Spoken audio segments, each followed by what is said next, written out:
আজ গৌতম বুদ্ধের জন্মদিন। আজ আমারও জন্মদিন। আমার জন্মদিন স্বঘোষিত। এই জন্মদিনের আড্ডা দিতে গিয়ে গৌতম বুদ্ধের সাথে আমি কীভাবে মিলে গেলাম সেটা নিয়ে বলবো। আমার বয়স এখন 68 চলছে, কিন্তু এটা আমার 45তম জন্মদিন। 1980 সালে আমরা ভাই বোনেরা জন্মদিন নিয়ে আড্ডা দিতে দিতে সবাই যখন জন্মদিনের গল্প করছে, তখন আমার জন্মদিন বলার পালা এলো। কোথায় পাবো জন্মদিন? ছোটোবেলায় জন্মদিন কাজে লাগে এমন হিসাব তো আমাদের ছিল না, তাই আমাদের জন্মদিনও ছিল না, কেউ হিসাব রাখেনি। যখন 9-এ উঠলাম, মাস্টারমশাই একটা তারিখ বসিয়ে দিলেন, সেটাই এখন বয়ে চলছি, সেটাই আমার জন্মদিন। তাতেই আমি 68 চলছে আমার। এটা নিয়ে আমার একসময় প্রশ্ন জাগলো। বাবাকে জিজ্ঞেস করলাম, বাবা আমার নাম গৌতম রাখলে কেন? উনি বললেন, তুই আমার বংশ উদ্ধার করবি। আমার তো 7 ছেলে, একজন গৌতম, আর তার নাম করতে করতে আমি যখন মরে যাব তখন আমি স্বর্গে চলে যাব, আর তোর জন্যেই আমার বংশ উদ্ধার হবে। তাই ছোটোবেলার প্রতি গৌতমের প্রতি আমার একটা আগ্রহ আছে। বাবা বলেছে আমাকে বংশ উদ্ধার করতে হবে, সুতরাং তার পঞ্চশীল নীতি আমার খুব, স্কুলে পড়েছি, স্কুল জীবনে পড়েছি, সেটা আমার খুব পছন্দের।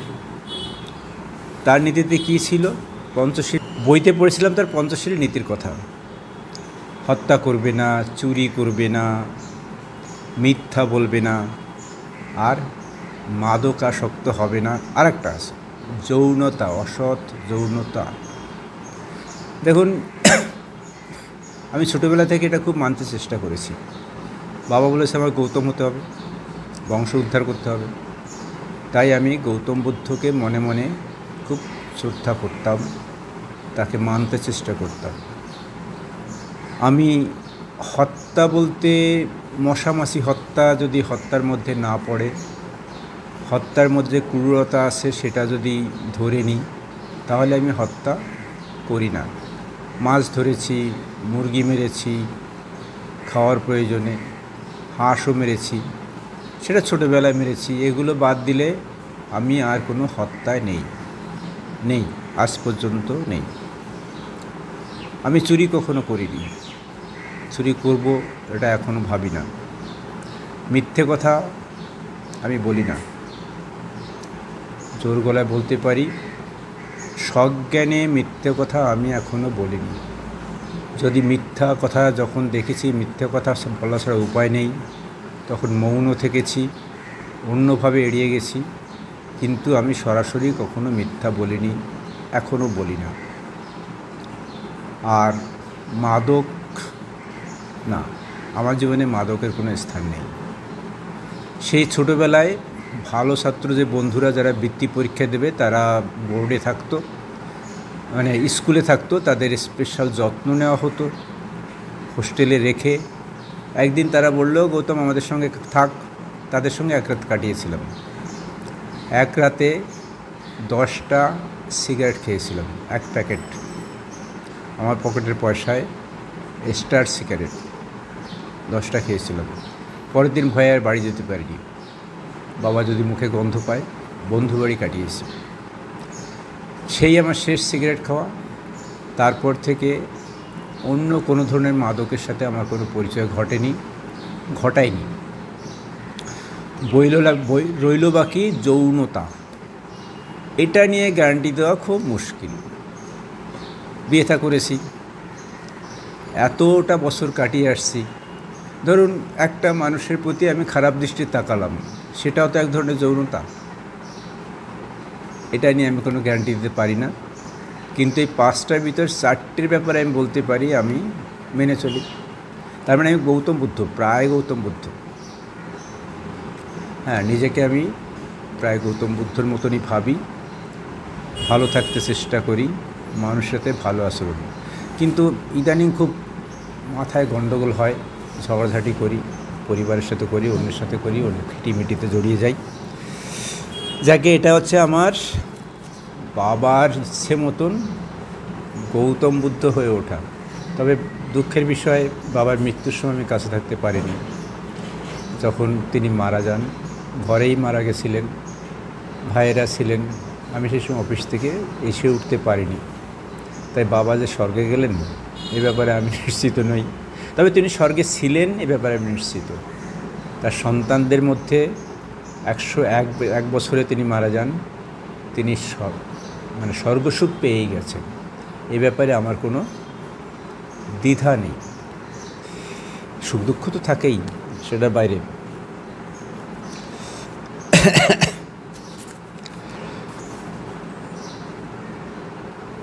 এই নামের মানে জন্মদিনের উৎসাহে জন্যে একবার রিসার্চ করতে শুরু করলাম, আমার জন্ম কোথায়, কবে। যেটা জানলাম যে আমার যে গ্রাম, সে গ্রামে আমার জন্ম হয়নি। আমার জন্ম হয়েছিল আমার মামা বাড়িতে। মামা বাড়িতে জন্ম হয়েছিল যখন আমার 7 দিন বয়স। টোঙের উপর থেকে পড়ে গেছিলাম। টোং চেনেন? বর্ষায় জল উঠে যায় ঘরের দাওয়ায়, তখন শোয়ার জন্যে, থাকার জন্যে মাচা তৈরি করা হয় খানিকটা উপরে, মানে মেঝে থেকে বেশটা উপরে, যেখানে জল পৌঁছাবে না। তাও যখন পৌঁছায় তখন তো অন্য ব্যবস্থা, সে অন্য গল্প। সেই টোঙের উপরে আমার জন্ম।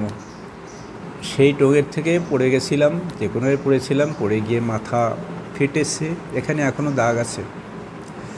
অর্থাৎ মাথা ফাটা, ওর মাথা তো কপালেরই একটা অংশ, কপাল আবার ফেটেছে ছোটোবেলা থেকেই। সেই ফাটা কপালে এখন চলছি। দেশ আর দেশ নেই, শরণার্থী জীবন, সবসময় একটা চিন্তা, আমি যে কোথাকার নাগরিক সেটাই বুঝি না। আইন কানুন হ্যান ত্যান সব মিলে একটা গণ্ডগোলের ব্যাপার। যাই হোক, জন্মদিন খুঁজতে খুঁজতে যেটা জানলাম যে ওই যে ভাদ্র মাসে, শ্রাবণ ভাদ্র মাসে আমার জন্ম। অর্থাৎ ওই সময়ই ওই ফরাক্কা জল বলুন বা তিরসা জল বলুন বাংলাদেশে ঢোকে। ছোটোবেলা আমার বাংলাদেশে কেটেছে, মানে পাকিস্তানে, পূর্ব পাকিস্তানে।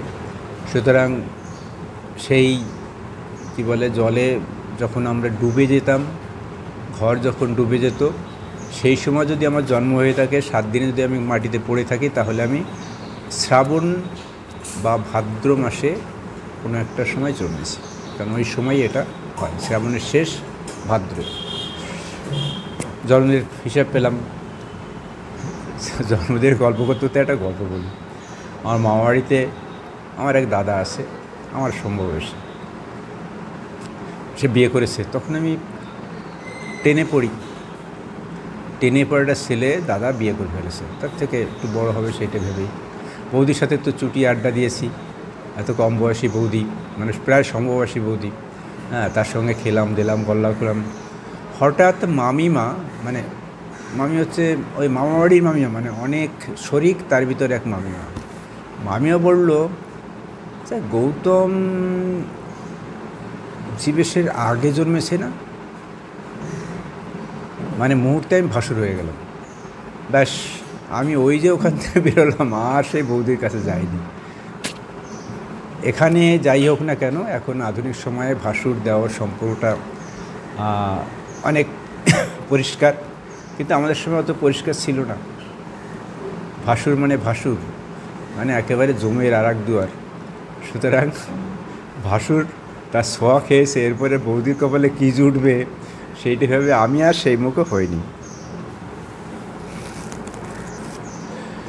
যাই হোক, অনেক খুঁজে টুজে জন্মের সময়টা মোটামুটি পেলাম, কিন্তু জন্মদিন আর পেলাম না। তখন ভাই বোনদের মধ্যে ডিক্লেয়ার করলাম, আমি তো গৌতম বুদ্ধ, আমিই বুদ্ধ। সুতরাং গৌতম বুদ্ধের জন্মদিনই আমার জন্মদিন। 1980 সাল, সেই আমার প্রথম জন্মদিন পালন। পালন মানে খাওয়া দাওয়া নয়, এমনি পালন, কথায় পালন। তারপর থেকে চলছে এই দিনটা। কেউ মনে রাখুক, আমি মনে রাখি, গৌতম বুদ্ধের জন্মদিন আমার জন্মদিন। আমার প্রিয় ব্যক্তি, প্রিয় মানুষ গৌতম আমার অন্তর্স্থিত। এই হচ্ছে আমার জন্মদিনের কাহিনী। আপনাদের সবাইকে নমস্কার। ভালো থাকুন, সুস্থ থাকুন, গৌতম বুদ্ধের জীবনকে অনুসরণ করুন। যে ধর্মেরই মানুষ হন না কেন আপনি, গৌতম কিন্তু বলেনি কাঁটা দিয়ে কাঁটা তোলো। গৌতম হিংসার বিরুদ্ধে হিংসা বলেননি, তিনি মানবিকতার প্রতীক। তাই বলেছেন, মানুষের সুখে থাকার কথা বলেছেন, সুখে থাকার চাবি নিয়ে আলোচনা করেছেন। তার বৌদ্ধিক জ্ঞান সেটাই।